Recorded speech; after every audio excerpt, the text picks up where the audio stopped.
Hey guys, Scott from Extraordinary Adventures. Just wanted to record a small video for you.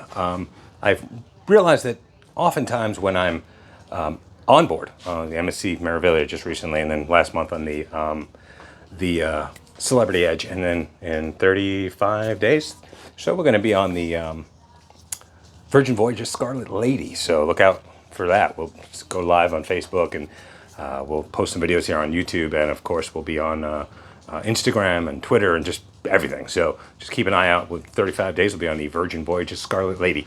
But anyway, it dawned on me that when I'm doing those, I often can't give you tips and tricks that might be helpful for you when you're trying to plan one of those cruises.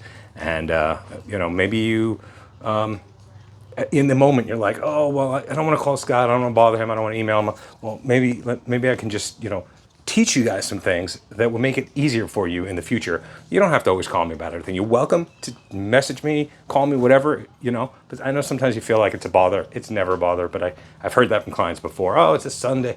Yeah, I take the days off that I need to take off, and pretty much I'm available all the time. So anyway, long story short, I'm going to try to do these tips and tricks videos.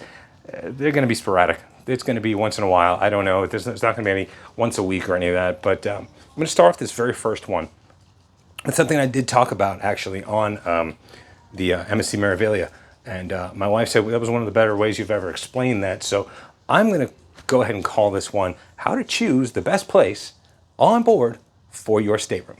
So, first question: you have to decide whether you want to have an interior, you want to have an ocean view, you want to have a balcony, you want to have a suite, a junior suite, a grand suite, whatever the different classifications and names are, all the suites on all the different lines. Where do you want to be? Okay, so that's the first thing. The second thing you want to decide is, most folks think in terms of high and low. My first question to people is, how are you with seasickness? Right? So that's the first question. If you are a person who's sensitive to seasickness, there's a couple things you're going to want to do. First, pretend this is a boat, okay? This is a ship. Captain Kate McHugh, Captain of the Celebrity Edge, would kill me for calling it a boat. Go, pretend it's a ship. This is the front. This is the forward. And that's the aft, okay? When a ship goes through the water from like this, right? What it's going to do is it's going to hit the waves. It's going to bounce. It's going to bounce. It's going to bounce, okay? So as it bounces, if your room is in the front and versus your room being in the back, who do you think is going to get more of that bounce? Look at how my elbow doesn't even move at all. The smallest little. Now, just FYI, you see this where I do it like this? That's how a plane works.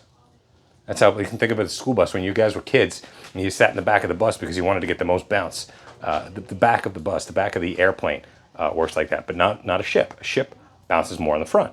Okay, so you're going to want to not choose a room that's too close to the front. You're going to be more the aft. Then there's something called listing. Okay, let's see if I can point this hand directly. Okay, so listing. A ship. Let's see. Where am I standing? That's listing. Like this. Like this. Why is my camera angle weird? I don't know. I'm going to figure that one out. There you go. Listing. Okay. So when it's sailing, again, through the water, the ship tilts side to side. It's called listing. So again, if you're near the top, look how much more you move than if you're near the bottom. You don't really move that much at all. So if you don't want to move much at all, you're going to want to stay closer to the bottom and further to the aft of the ship. If you're an interior stateroom and an ocean view stateroom person, you can do that pretty well. You can get pretty low down, and you can get pretty far back. Once you get to balconies, you start getting up to deck 6, 7, 8. Kind of hard to get real low, but you're probably not going to notice it until you get to decks 14, 15, 16, depending on the ship, Oasis class or whatever you happen to be on, Voyager class. But you can definitely think about aft and forward no matter where you are. So that's the first question, seasickness. You can figure out those two factors. And then the other thing you're going to want to think about is public spaces, public areas. So if you've got the pool deck above you and you like to sleep in, and people are up there moving chairs around, and then the steel drum band comes on, and all this noise at 7, 8, 9 in the morning, and you like to sleep till 11 when you're on a cruise because you work so hard in your real life and you want to be able to sleep in, you may not be able to do that if the pool deck is one deck above you. So you're going to want to consider public areas. My suggestion for folks, whenever I book them, and they usually just say, yep, do it, Scott, you know what you're talking about, so just put me where you think's best, is I like to put them in a room where there's guests on both sides of them and guests above and below them. So there's guests all around. Now, Only drawback to that is a random occurrence, screaming kids, partying, college dorm folk, you know. You can't predict everything, but you can get rid of the public spaces, and that's one of those tricks. So you're going to look interior, ocean view, balcony to suite. You're going to look aft to forward. You're going to look up and down. You're going to look for public spaces, and that right there is going to start narrowing down your choices a lot. From there, it comes down to what you enjoy. Do you enjoy the balcony? I personally do. I won't do interiors anymore. Just learned that in the MSC at Meraviglia, which we're on cruise number 16, 17, 18, wherever we're at. And I've done them all. I've done all the types of rooms. Not a claustrophobic issue for me, which if you remember on one of my MSC videos, I mentioned probably for the first time live, that I do have a little bit of a claustrophobia issue. Wasn't a problem. It was a small room, but it wasn't a problem. You know what the problem was? No sunlight. Now, some people are thinking, "Oh, I sleep in, it's pitch black." Yeah, but then your body doesn't have that melatonin thing happening. So you don't start to wake up at 7, 8, 9 when the sunlight starts coming in. And I personally like that. I personally enjoy that natural wake up. I don't want to wake up and it's still dark and I have nothing. I have to turn the lights on to try to get that brain, you know, waking back up. So I'm going to do a window or higher from now on. And then where on the ship, I tend to like to be near the things that I like to be near. So for instance, we had a great one.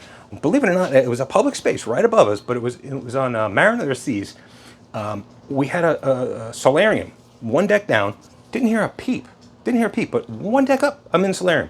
Have to go to the room real quick from the solarium. I just loved it. I thought it was a great location. A lot of folks, when they're on Oasis class ships, they like to be on deck 8. Deck 8 has your Central Park and all that. Which we've done, and we love that. You just walk, whoop, and you're right there in Central Park, so it's kind of fun. So, it comes down to those kinds of personal things. But I guess I'm going to wrap it there because I want to keep these videos short. Videos short. Of course, type in the comments below. Message me on Facebook. You can go to Extraordinary Adventures Cruise Agency, I think is what it is. Best bet, go to www.myextraordinaryadventures.com. Scroll all the way to the bottom. I have my Facebook there. I have my Instagram there. I have my Twitter there. I got my YouTube there. I get all my stuff there. Of course, you can go to the contact page and just contact me directly. But any of those ways, if you got questions, you got comments, or if you like to book a cruise, I try not to plug that too often because my main mission of these videos is to bring the world to you. My wife, Laura, as you've met in other videos, we like to cruise. We like to travel. And I'd like to bring that to you as much as possible.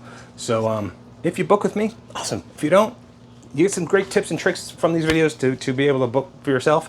But I do highly suggest using an agent. There's a lot of reasons for that, and we'll probably do that in another video. Well, for now, this is Scott from Extraordinary Adventures reminding you to thumbs up, like, share, subscribe. Subscribe, because we want to get to 1,000. So when we get to 1,000 subscribers on YouTube, I can go live on YouTube. It's not about me and my ego getting to 1,000. I want to be able to go live from my cell phone when I'm around the world. And the only way to do that is to have 1,000 subscribers on YouTube. So, like, share, thumbs up, subscribe, tell your friends, post it everywhere. And let's get the word out because we have a lot of traveling, my wife and I. And of course, I invite you, like I always do, to join us. If you ever want to, if you see some cruise or trip going on, let's go together. Let's go have fun. There's a big world out there. And I love sharing that with people, whether that's on the trip itself or in a video like this or on Facebook or wherever. So for now, this is Scott signing off, and we'll see you in the next video. Bye, guys.